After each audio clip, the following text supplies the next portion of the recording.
Dear learners, so far we have studied probiotics and prebiotics. Now in this section we will study synbiotics and postbiotics. Now synbiotics. Synbiotics are combinations of probiotics and prebiotics designed to improve the survival of ingested microorganisms and their colonization of the intestinal tract. Development in microbial research has led to the formation of synbiotics, which is a fusion of probiotics and prebiotic products and helps in enhancing the survival and the implementation of live microbial dietary supplements in the gut. The synergistic benefits are more efficiently promoted when both the probiotic and prebiotic work together in the living system. There is mounting scientific evidence that the symbiotic relationship between prebiotics and probiotics contributes significantly to health. Commercial interest in functional foods containing symbiotics has consistently increased due to awareness of the benefits of gut health, disease prevention and therapy. Research in this area is currently focused on developing new health promoting foods as well as on selecting new cultures demonstrating an enhanced ability to colonize the human gut along with their ability to digest new forms of prebiotics. Conventional trials and investigations have shown that various beneficiary effects of probiotics, prebiotics and synbiotics are much more effective than their unitary use known till date. Some of the common symbiotic compositions currently under study are shown in this table. Like fructooligosaccharides, they need bifidobacteria. Inulin needs lactobacillus acidophilus. Isomaltose oligosaccharide needs bifidobacteria. Lactulose needs lactobacillus bulgaricus.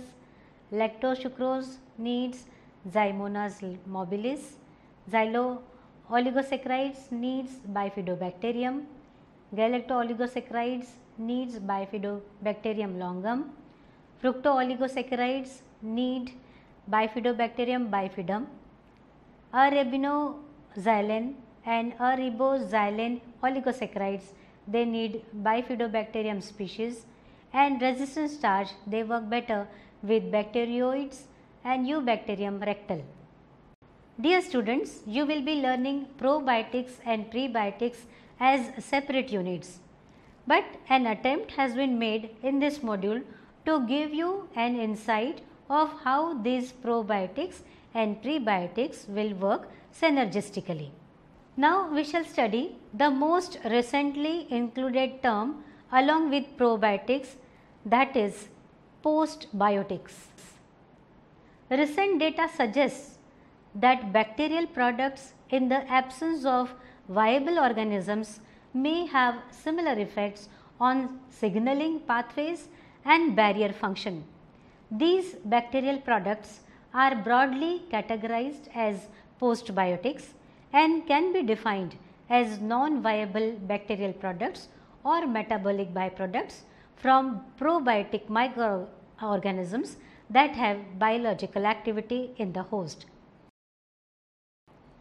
General postbiotics include bacterial metabolic byproducts such as bacteriocins, organic acids, ethanol, diacetyl, acetaldehyde and hydrogen peroxide, but it is also found that certain heat killed probiotics can also retain important bacterial structures that may exert biological activity in the host.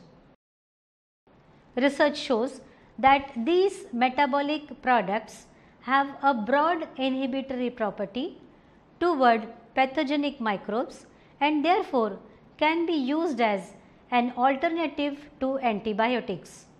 Postbiotics are non-toxic, non-pathogenic and resistant to hydrolysis by mammalian enzymes as these are non-viable bacterial products or metabolic byproducts from probiotics.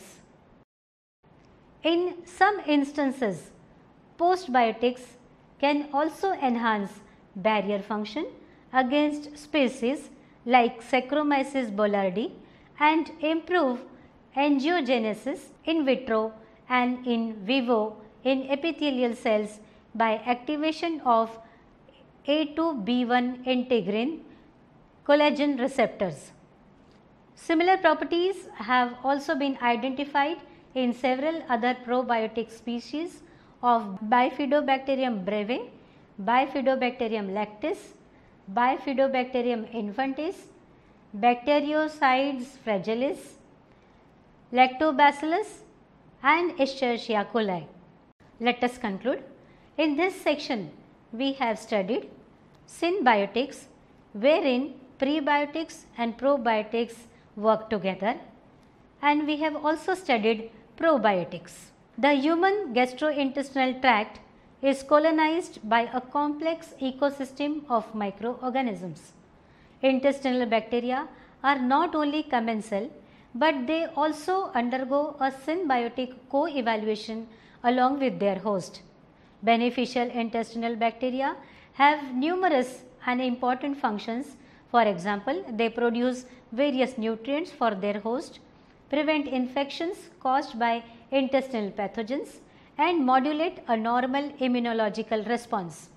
Therefore, modification of the intestinal microbiota in order to achieve, restore and maintain favorable balance in the ecosystem and the activity of microorganisms present in the gastrointestinal tract is necessary for the improved health condition of the host. The introduction of probiotics, prebiotics or synbiotics into human diet is favorable for the intestinal microbiota. They may be consumed in the form of raw vegetables and fruits, fermented pickles or dairy products. Using bacterial products or metabolites remain an exciting yet largely unexplored therapeutic option. Heat-killed probiotics may also function in the broad sense as postbiotics. Postbiotics aim to mimic the beneficial therapeutic effects of probiotics while avoiding the risk of administering live microorganisms. Thank you.